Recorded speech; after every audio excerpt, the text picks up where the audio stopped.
Gracias a nuestro hermano, paz a vosotros. Voy a invitarles, hermanos, a abrir su Biblia. Vamos a tomar un pasaje de la Escritura que está en el libro de los Salmos. En esta parte de la Biblia vamos a abrirla en el capítulo número 19 y voy a pedirles, hermanos, que leamos los versículos del 7 hasta el número 14. Es el capítulo número 19 del libro de los Salmos y en esta parte de la Escritura, en este pasaje, vamos a encontrar un concepto, una forma de pensar que expresa el rey David. Y el rey David dice, miren, tengo yo este concepto acerca de lo que significa nuestra relación con Dios. Vamos a leerlo, hermanos, Salmo capítulo número 19, del 7 al número 14. La palabra de nuestro Dios va a aparecer también ahí en la pantalla para que puedan ustedes también leerla. Mis hermanos que están aquí al frente no traen Biblia. ¿No les gustaría tener a alguien que les ayudara con la escritura o están así? ¿O la pueden ver ahí? Perfecto, muy bien. Vamos a leer el Salmo capítulo número 19, del 7 al 14 dice así. La ley de Jehová es perfecta que vuelve el alma. El testimonio de Jehová fiel que hace sabio al pequeño. Los mandamientos de Jehová son rectos que alegran el corazón. El precepto de Jehová puro que alumbra los ojos. El temor de Jehová limpio que permanece para siempre. Los juicios de Jehová son verdad, todos justos. Deseables son más que el oro y más que mucho oro afinado. Y dulces más que miel y la que destila del panal. Amén. Tomen sus lugares, hermanos, por favor.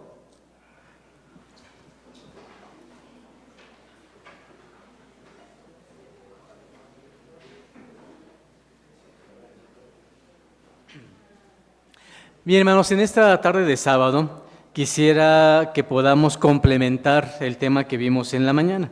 En la mañana hicimos un resumen que nos es importante para poder diferenciar lo que significa una vida cristiana de una vida que necesita todavía refuerzos para poder ser mejor. Y vimos esta situación de la violencia, cómo podemos eliminarla, de qué manera poder hacer que nuestra vida sea mejor. Y hoy vamos a encaminar esto a una situación también que es muy importante. ¿Cuál es la herramienta que Dios pone para que el ser humano viva mejor? ¿Cuál es la herramienta que Él pone a disposición? Y nos dice, mira, ocupa esto y te va a ayudar para que también tengas tú esta manera de acercarte a mí. Y una de las partes importantes que tenemos en la Biblia es precisamente esta.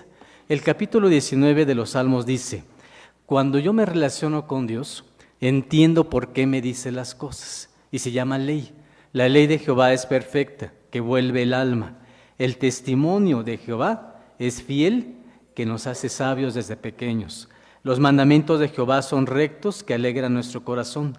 El precepto de Jehová nos alumbra los ojos.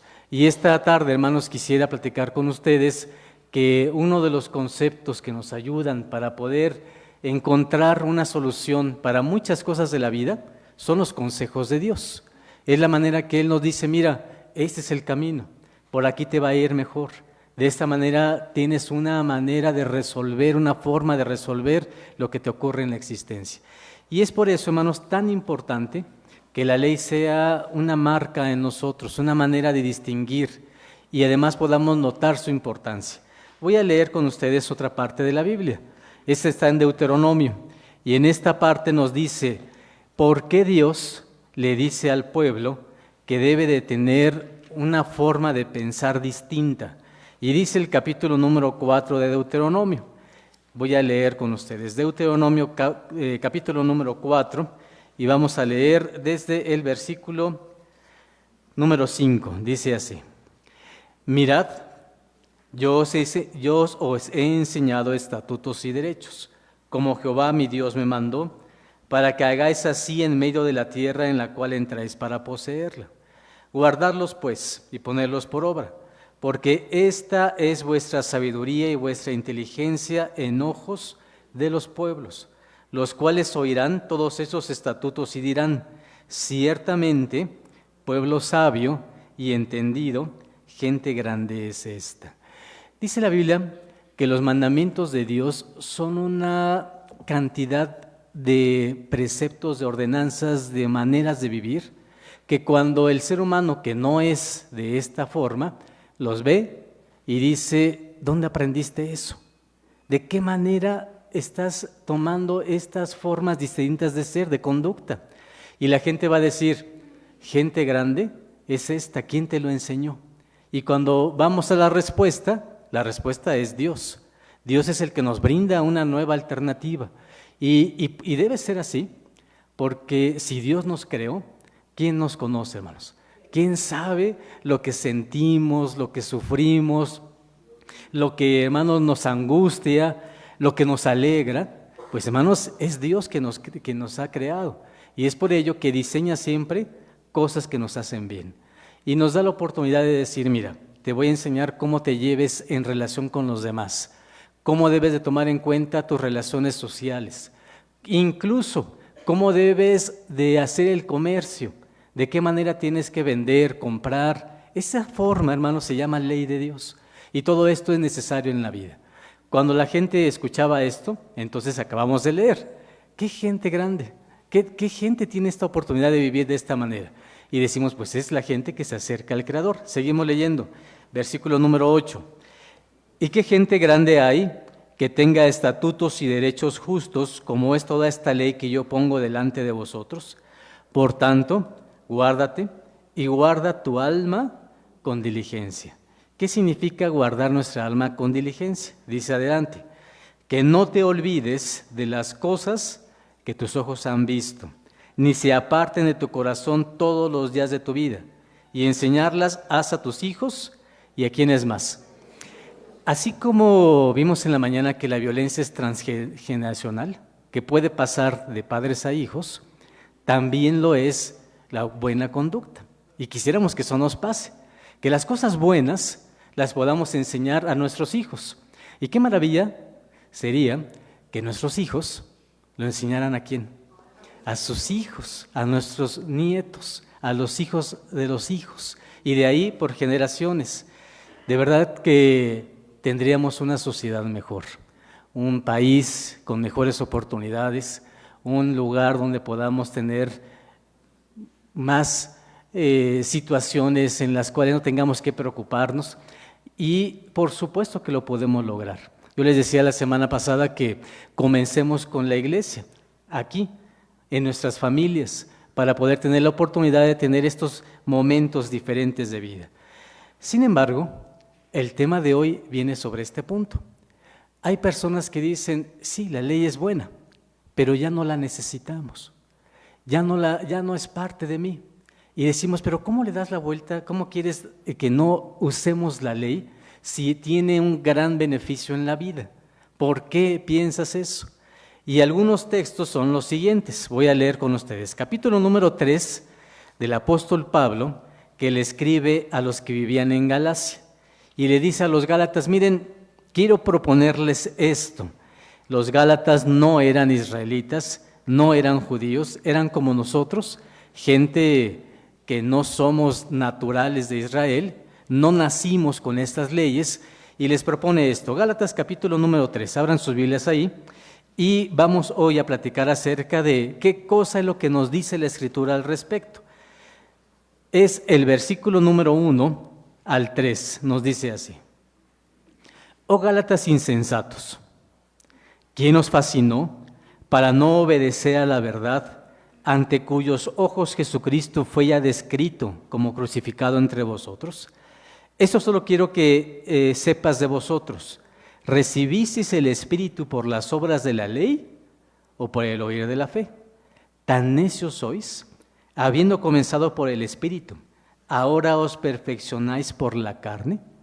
Y hermanos, lee uno de estos versos y dice, ¿de qué está hablando el apóstol Pablo?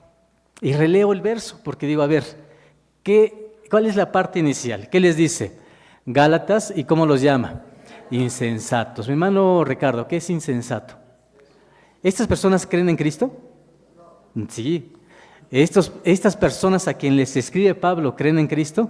Sí, es la iglesia, así como nosotros estamos aquí, es la iglesia que está viviendo en Galacia. Son los Gálatas convertidos a Cristo. No son israelitas, pero sí son convertidos. Creen en Cristo. ¿Cómo les llama? Insensato. ¿Qué significa eso? No tiene cordura. imprudente, como necio, ¿no? Y le dice, a ver, ¿quién os fascinó para no obedecer a la verdad, ante cuyos ojos Jesucristo fue ya descrito como crucificado entre vosotros? Y les hace esta pregunta también. Esto solo quiero que me digan, ¿recibisteis el Espíritu por las obras de la ley o por el oír de la fe? ¿Cuál es la pregunta de Pablo? Quiero que me respondan. Ustedes ya tienen experiencia, ya saben de las cosas de Cristo, ya creen en Él. Les pregunto, ¿ustedes recibieron el Espíritu de Dios? ¿Cuál alternativa tenemos? La primera alternativa, ¿las obras de la ley o qué cosa? O la fe, o el oír de la fe. Mis hermanos, ¿cuál es nuestra respuesta? El oír de la fe. ¿Estamos de acuerdo? ¿Seguros? Entonces la ley ya no debe de tener validez. Porque el verso dice, a ver, dime, ¿cómo es que te has convertido tú a Cristo? ¿Lo hiciste guardando la ley o lo hiciste cumpliendo porque escuchaste y te convenciste y fue por la fe que tienes en Cristo? La respuesta es clara, lo hicimos por la fe, esa es la respuesta. Pero entonces, ¿eso significa que porque tenemos fe hacemos a un lado la ley? Y decimos, es que la ley tiene muchísimos beneficios. ¿Por qué Pablo habla de esta manera? Y hermanos, tenemos parte en la Biblia donde uno de los apóstoles, que se llama Pedro, escribe y dice, a mí me cuesta trabajo entender a Pablo. En ocasiones escribe una cosa y parece que se contradice en otro lado. Y entonces, ¿qué hago? ¿Qué creo? ¿Qué digo? Uno de los puntos es este. Y luego dice el capítulo número 5, también de Gálatas, vean ahora, capítulo 5 de Gálatas, versículo número 1 y 2 dice así. Estad pues firmes en la libertad con que Cristo nos hizo libres, y no volváis otra vez a ser presos en el yugo de servidumbre. He aquí yo, Pablo, os digo, que si os circuncidareis, Cristo no os aprovechará, ¿qué cosa, hermanos? Nada. ¿Cuál era el problema que veía Pablo en aquellos tiempos? Les voy a explicar lo que ocurría. Había muchos judíos. Los judíos guardaban la ley, toda la ley de Moisés, toda. ¿Qué significa? No solamente el sábado, no solamente la ley de la alimentación. ¿Qué más guardaban? ¿Qué otra cosa creen que guardaban como judíos? Si ellos se acercaban a un muerto, ¿qué hacían? Se tenían que purificar conforme a la ley. Muy bien. Si ellos querían agradar a Dios, iban al templo, llevaban un cordero y le decían al sacerdote que lo ofreciera a Dios. ¿Qué llevaban? Físicamente un sacrificio. ¿Estamos de acuerdo? Había, y hasta la fecha, una fecha que era la más importante de todo el año. Era el día en el cual se pedía perdón. Mi hermano Escoto, ¿cómo se le llama a ese día? Es Yom Kippur. ¿Cómo se llama en la Biblia? El día de las expiaciones. Ese día, el sacerdote, el sumo sacerdote, era la única ocasión en el año que tomaba en sus puños incienso y pasaba lo que dividía el lugar santo del lugar santísimo. En el templo había un atrio, había una fuente donde lavarse, pero después había un tabernáculo y ese estaba dividido entre lugar santo y lugar santísimo, pero había una cortina que lo dividía. Solamente en ese día, ¿qué hacía el sacerdote, el sumo sacerdote? Entraba a pedirle a Dios que les perdonara todos los pecados del todo el año y de todo el pueblo. Y hacían esto y además sacaban a un animal, ponían sus manos sobre él, oraban y todos los pecados se iban en ese animal. Y entonces, ¿qué ocurría? Era el día de las expiaciones. ¿Qué significa expiar? Limpiar, perdonar. Y lo hacía el sumo sacerdote. ¿Esto en dónde está escrito? En la ley. Y entonces dice Pablo, a ver, tú lo guardas porque eres judío, está bien, pero vamos a imaginar que llega mi hermano Ricardo, llego yo, y nos dicen, ¿eres judío? Y decimos no. ¿Puedes entrar al templo a pedirle al sacerdote que ore por ti? No. ¿Puedo llevarle un sacrificio a Dios? ¿Y cuál es la respuesta? No puedes, porque necesitas un sacerdote. Y el sacerdote judío no te va a hacer caso, porque como tú eres gentil, ¿qué va a ocurrir? Ni siquiera te puede dar la mano, mucho menos tomar un sacrificio para que se lo entregues a Dios. Y entonces, ¿qué dice Pablo? Mira, la ley ya no nos conviene. Y entonces decimos, a ver, Pablo, explícame. ¿Quiere decir que voy a dejar de guardar el sábado? Y hermanos, Pablo dice, no quiero que me confundan. Lo que les estoy diciendo es que hay parte de la ley que no podemos nosotros llevar a cabo. Y entonces, Pablo lo explica así, y dice en el versículo número 2, he aquí yo, Pablo, os digo, que si os circuncidareis, ¿qué pasa? Cristo no va a aprovechar, no va a ser aprovechado por ti. Y entonces es cuando decimos, a ver, explícame con más detalle.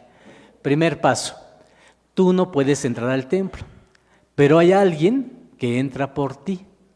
El sacerdote para los judíos, pero tú como no eres judío, ¿quién va a entrar? Cristo. Entonces Cristo me sirve. ¿Estamos de acuerdo? Él es el que entra por mí. Muy bien. El sacerdote, el sumo sacerdote, hacía una oración y le pedía a Dios el perdón por los pecados del pueblo una vez al año. Pero el siguiente año, ¿qué tenía que hacer? Otra vez. Y el siguiente año, otra vez. Y todos los días había un sacrificio en la mañana y además en la tarde. Además del cada año, existía uno diario. ¿Quién lo hacía? El sacerdote. Y ahora decimos, yo no puedo entrar a hacer eso. ¿Quién lo va a hacer? ¿Y cuál es la respuesta? Cristo. Muy bien. Entonces decimos, pero si a un gentil, y así se les llama a los que no conocen, a los que no nacieron en Israel, como nosotros, se le ocurre circuncidarse, ¿qué le va a pasar? En ese momento que se circuncida, ¿qué le ocurre? Mi hermano Daniel, allá arriba, ¿qué le ocurre a una persona que no es judía? Y en ese momento se le ocurre y dice, yo creo que lo mejor es circuncidarme. ¿Qué le ocurre en ese momento? Se vuelve judío, se vuelve israelita. Y entonces ya no necesita a Cristo. Si quiere hacer un sacrificio, ¿qué tendría que hacer? Llevar un cordero. Si quiere reconciliarse con Dios, ¿a quién se lo va a pedir? Que el sumo sacerdote haga oración por él. Y entonces es cuando decimos, Cristo no te aprovecha nada. ¿Y entonces de qué valió que muriera por ti? Cuando Pablo habla entonces acerca de lo que significa, lo que es la ley que nosotros no podemos guardar, no se refiere al sábado, no se refiere a la alimentación. ¿A qué se refiere? Se refiere a las cosas que Cristo hace por nosotros. Si tú tienes un sacerdote que es mejor que el sumo sacerdote, la pregunta es, ¿por qué lo cambias?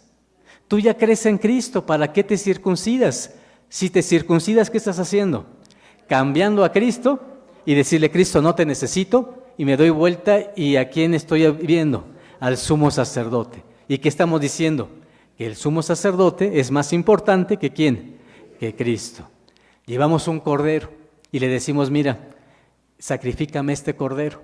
Y por el otro lado, Cristo dice, yo soy el cordero. No tienes que sacrificar muchas veces.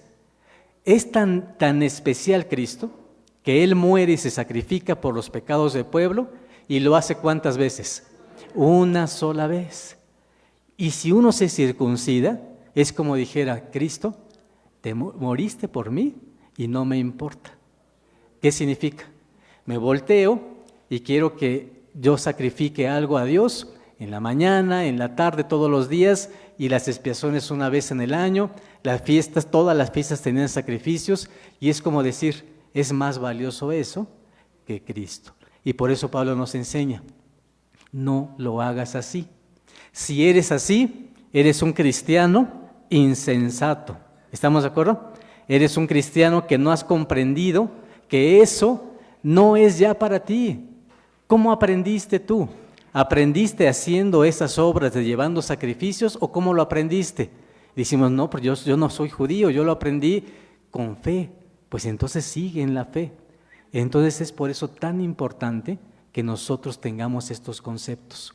La vida nos enseña a honrar a nuestro Dios. Y fíjense esta jerarquía. Si una persona sabe honrar a Dios, ¿qué hace con su hijo? Le enseña lo mismo. Si un hijo sabe la importancia de Dios, va a tener respeto también a quienes, a sus padres, a su familia, a su entorno, y entonces es una persona que crece en un ambiente que sabe el respeto, que conoce de Dios. Es por ello que los versos iniciales que leíamos decían, ¿qué gente grande hay que sepa hacer las cosas de la manera en la que ustedes lo hacen? Es por ello que nosotros decimos, lo estamos haciendo bien. No necesitamos sacrificios. ¿Quién está por nosotros? Cristo. No necesitamos sacerdote. ¿Quién lo está haciendo? Cristo. Y entonces cuando Pablo dice, no necesito la ley, se está refiriendo a qué cosas, hermanos. Se está refiriendo a los sacrificios, a la circuncisión, al sacerdote. Y ahora nosotros tenemos una oportunidad genial. La oportunidad es, tenemos a Jesús. Y Cristo hace esta función. Vamos a verlo. Hebreos, dice la palabra de nuestro Dios, en el capítulo número 7 de Hebreos, dice así.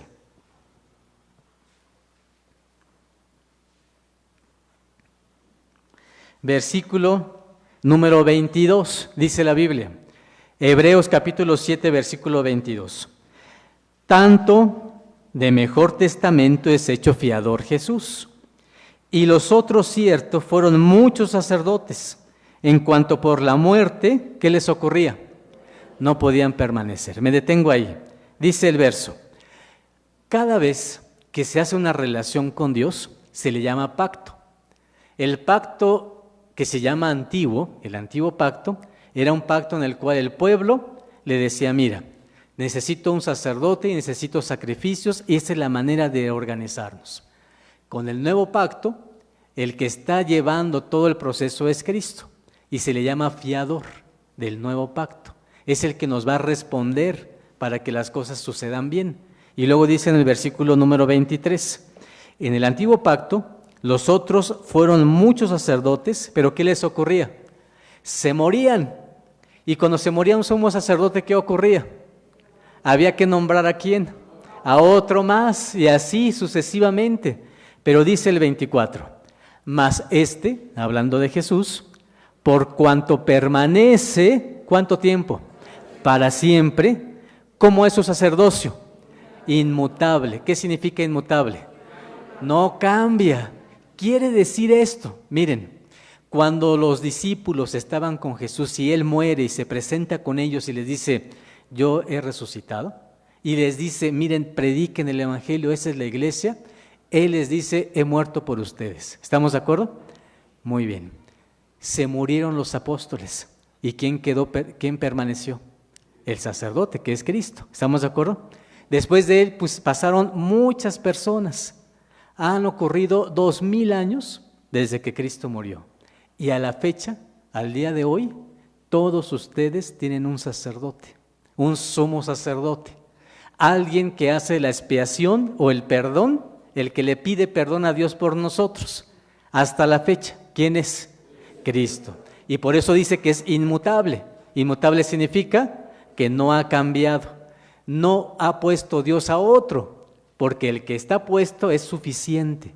Y entonces dice, 24, mas este, por cuanto permanece para siempre, tiene un sacerdocio inmutable, por lo cual puede también salvar eternamente a los que por él se allegan a Dios, viviendo, ¿qué dice la Biblia? Siempre para interceder por ellos. Esta es la maravilla de esta nueva forma. Antes el sacerdote se moría y había que cambiarlo por uno nuevo. ¿Qué dice aquí? No te preocupes.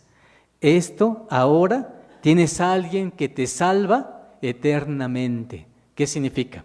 Que si yo tengo un hijo, ese hijo tiene otro hijo, ¿quién le va a ayudar a que sus pecados, porque todos pecamos, esos pecados sean redimidos, sean perdonados por Dios? Cristo. Y lo va a hacer eternamente. Esa es la gran función que tiene el Hijo de Dios. Releo el verso. Por lo cual, puede también salvar eternamente a los que por Él se allegan a Dios. ¿Qué dice además? Viviendo tiempo. ¿Quiere decir entonces que Jesús está vivo hoy?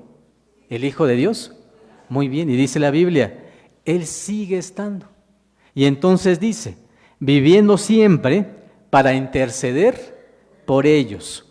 Cuando nosotros oramos a Dios, es por eso que decimos, hago una oración. ¿Cómo termino la oración? ¿En el nombre de quién?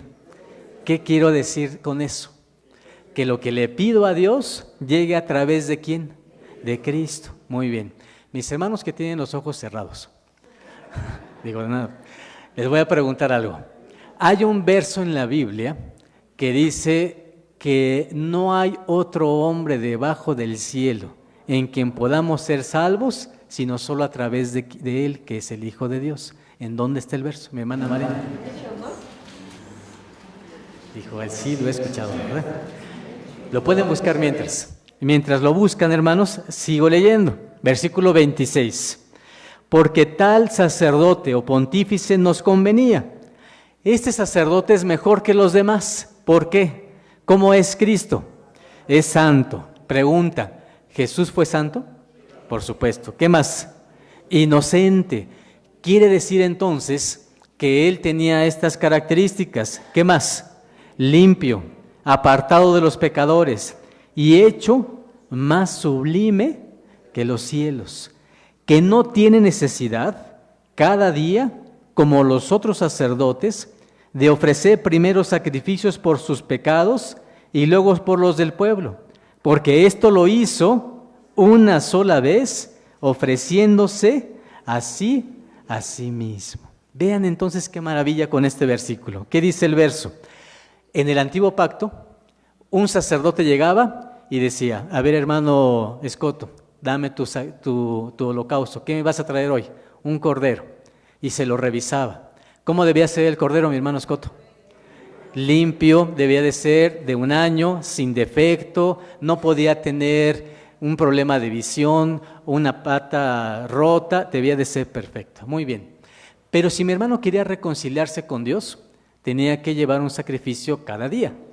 Y entonces Dios dijo, mira, para que el hermano Escoto y el hermano Ricardo y la hermana Laura y el hermano, todos tengan esto, vamos a hacer este plan. Vamos a sacrificar uno en la mañana por todos y vamos a sacrificar otro en la tarde por todos. ¿Cómo se le llama a eso? Sacrificio o holocausto continuo. Todos los días, para que se cubran los pecados de todos en un solo día. Y entonces, además de eso, tenía lo que vimos hace rato, de la fiesta de las expiaciones, un sacrificio cada año especial para cubrir además todos los del año. Pero cuando viene Cristo, Él dice, no necesitamos, con una sola vez que me sacrifique, porque Cristo se vuelve 2 cosas, el sacerdote y al mismo tiempo el sacrificio. Él es el sacerdote y al mismo tiempo es el cordero. Y además nos dice la Biblia, no necesitó hacerlo muchas veces. ¿Cuántas veces lo hizo? 1 sola vez. Quiere decir que la sangre de Cristo es tan fuerte, tan poderosa, que va a perdonar nuestros pecados, incluso perdona todavía los que no hemos cometido, ¿o no es así, hermanos? E incluso los que nuestros hijos a lo mejor que todavía no nacen, hermanos, lleguen a cometer. ¿Cómo es esta cobertura? Es amplia y nos sirve para todos. Y esa es la maravilla de Cristo. Y es por eso que dice, y Él además no tiene necesidad, como los otros sacerdotes, de ofrecer primero sacrificios por sus propios pecados y luego por los del pueblo. ¿Qué creen que hacía el sacerdote? Llegaba y había una fuente de metal. ¿Qué había ahí en esa fuente? Agua. ¿Qué hacía el sacerdote? Se lavaba. ¿Para qué? Para estar limpio físicamente. Muy bien. lo primero que hacía el sacerdote era ofrecer un sacrificio por él. Pregunta, ¿el sacerdote, esa persona, tenía pecados? Por supuesto. Entonces, ¿qué tenía que hacer? Tenía que pedir perdón por él primero. Y ya que pidió perdón por él, ¿cuál es el segundo paso? Ahora sí, voy a pedir ¿por quién? Por todos los demás del pueblo. Y entonces de esa manera se cubría esa situación. ¿Qué dice este verso? Jesús no tuvo que pedir perdón por sus pecados. ¿Por qué razón? ¿Por qué razón? Porque no tenía pecado. Era un ser humano, pero que aprendió y comprendió y ejecutó lo que era vivir sin esta situación. Es por ello que es tan valioso este significado de Cristo. Pedro, vamos a abrir nuestra Biblia, hermanos, ahora en el apóstol Pedro. Y nos dice así en la primera de Pedro, capítulo número 1. Primera de Pedro, capítulo número 1. ¿Estamos ahí? Muy bien, dice así. Versículo número 18. Sabiendo que habéis sido rescatados de vuestra vana conversación, la cual recibisteis de vuestros padres, no con cosas corruptibles como oro o plata, sino con ¿qué, hermanos? Versículo 19. Sino con la sangre preciosa de Cristo, como de un cordero sin mancha, ¿y qué más, hermanos? Y sin contaminación. ¿Qué más? Ya ordenado de antes de la fundación del mundo, pero manifestado en los postreros tiempos por amor de vosotros, que por él creéis a Dios, el cual le resucitó de los muertos y que le ha dado gloria, para que vuestra fe y vuestra esperanza sea en ¿quién, hermanos? Sea en Dios. ¿Qué les parece este verso? Dicen, hay una sangre y la sangre de un animal es buena, pero hay una sangre que es mucho más valiosa que todo lo demás. ¿Es la sangre de quién? De Cristo. Y esa sangre es tan valiosa que dice, esta es la manera en la que te puedes relacionar con Dios y entenderlo. Voy ahora a una parte. La siguiente parte es esta. Si en el antiguo pacto, que había sacerdotes humanos, sacrificios de animales, se le llamó el antiguo pacto, y ahí había toda la ley de Dios.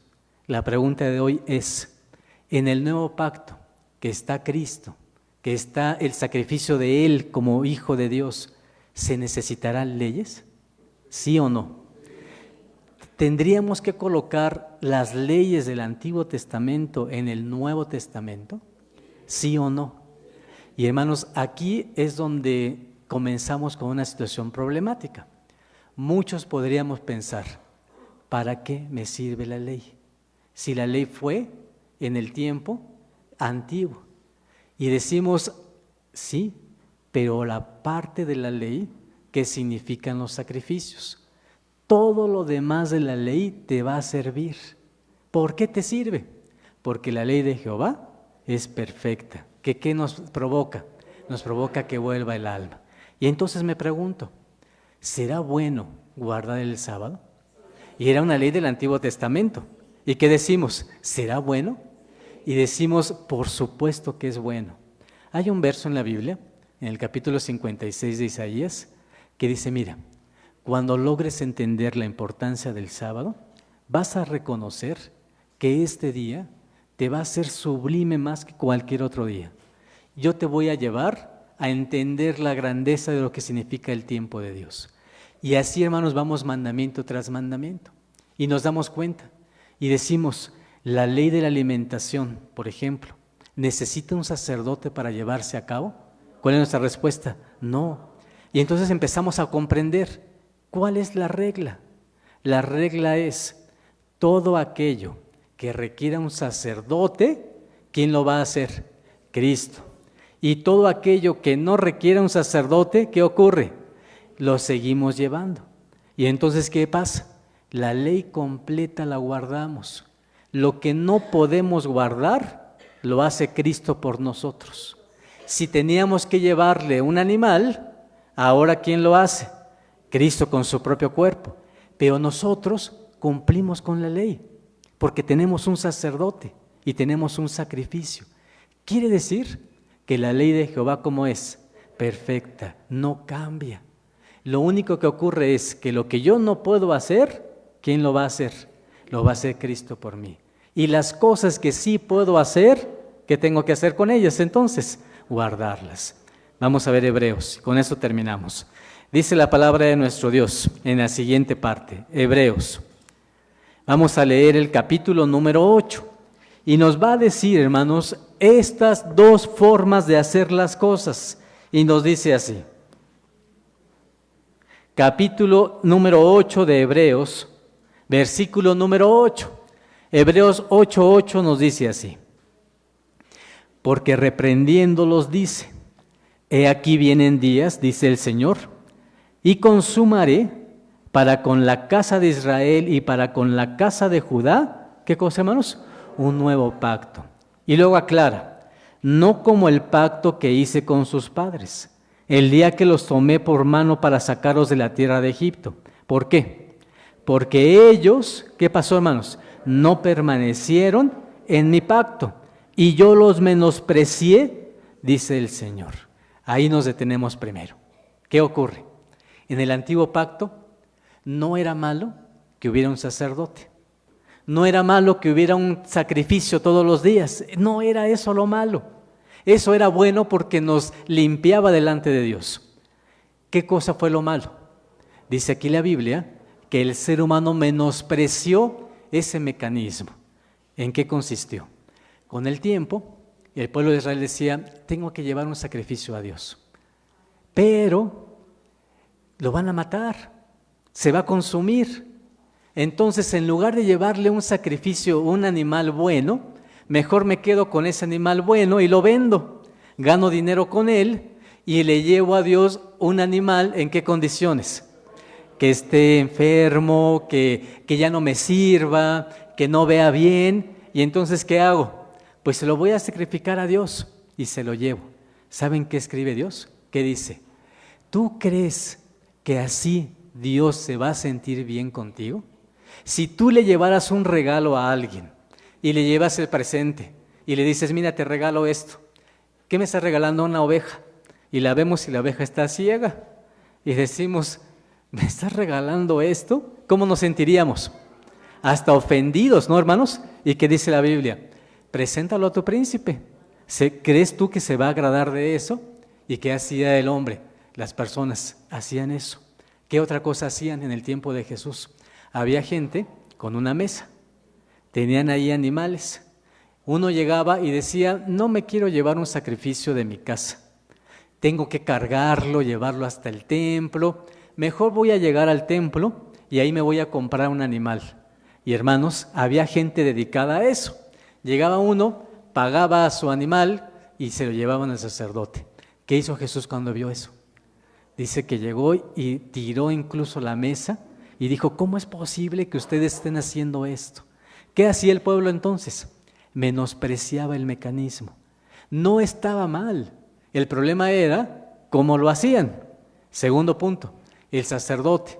El sacerdote decía, mira, yo tengo que tomar parte de la carne para mí, del sacrificio. Y en ocasiones, ¿qué creen que hacían? La parte más jugosa, la que debía de sacrificarse a Dios, ellos decían, esto está muy rico, ¿qué voy a hacer con ello? Lo voy a quemar, mejor no, ¿qué hago con esto? Se lo comían ellos. Había parte del sacrificio que sí se debían de comer, pero había otro que no. Y entonces, hermanos, menospreciaban el sacrificio a Dios. ¿Qué dijo Dios? Miren, la ley no está mal. El problema, ¿quiénes son? Ustedes. Entonces les voy a cambiar. Ya no van a tener que llevar un sacrificio que ustedes compren o un animal que lleven de su casa. Voy a poner el mejor de los sacrificios para que solamente se necesite uno y no necesitemos más.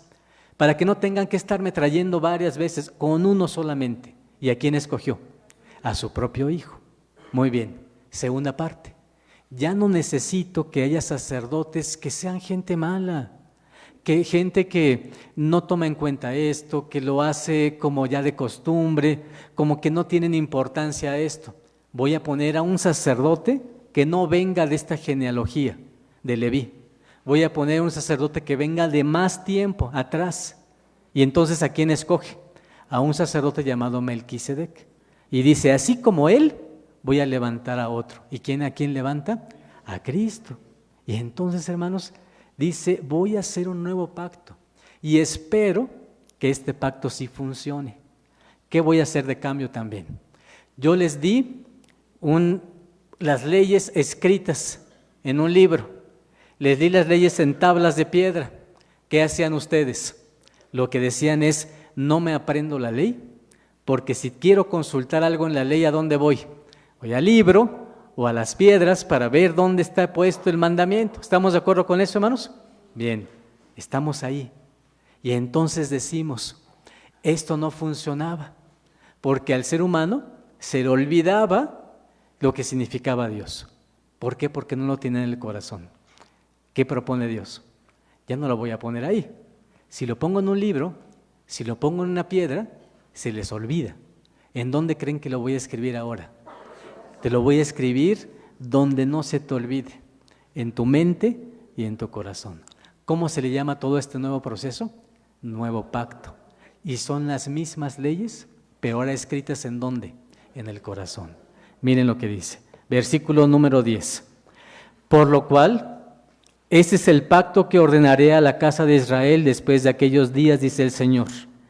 Daré, ¿qué dice la Biblia? Mis leyes. ¿Quiere decir que las quita Dios?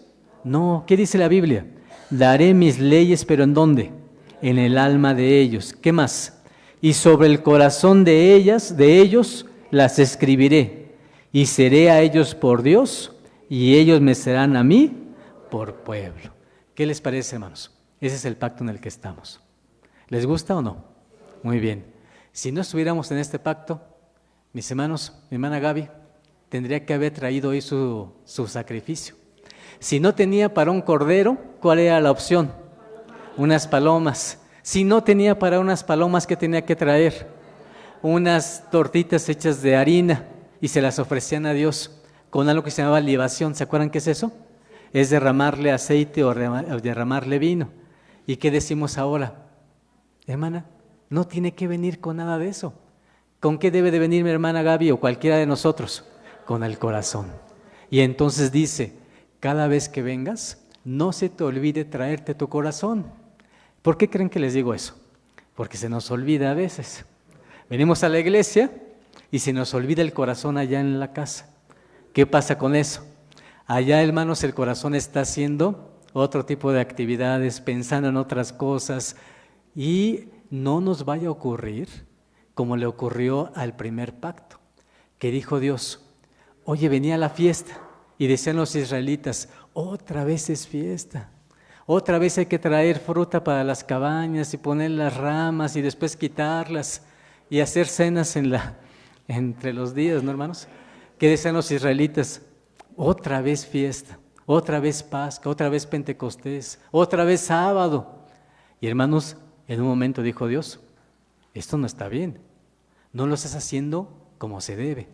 Y entonces yo les pido, hermanos, que nosotros podamos colocar esto. Venimos a la iglesia en un nuevo pacto. Dios ha escrito las leyes en el corazón. Lo que les pido es, no se les olvide su corazón.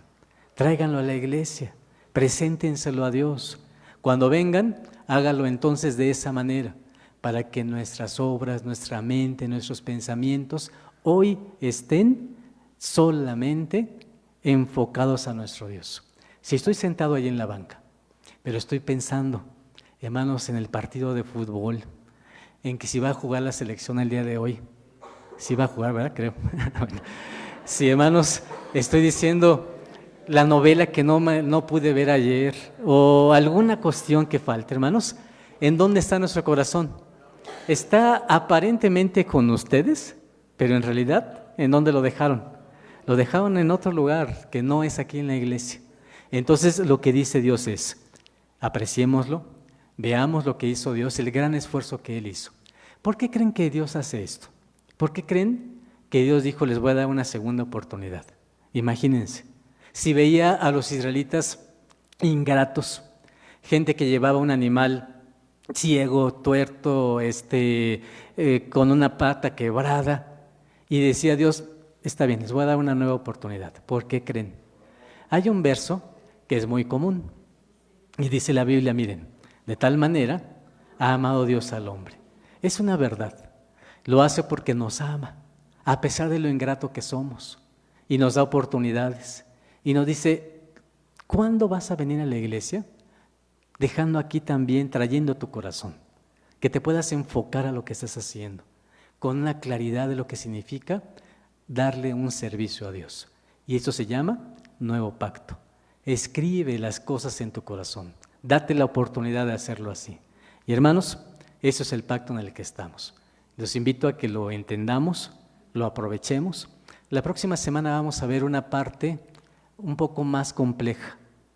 Hay una parte de la Biblia que dice que una zona de la ley nos puede dar confusión y habla de sábados, y habla de nuevas lunas, y habla de cuestiones que tienen que ver con sábados que no guardamos. Y uno puede decir, entonces esa parte de la ley, ¿qué pasa con ella? Bueno, eso lo vamos a ver en otra ocasión. Hoy, lo primero es, este pacto es para nosotros.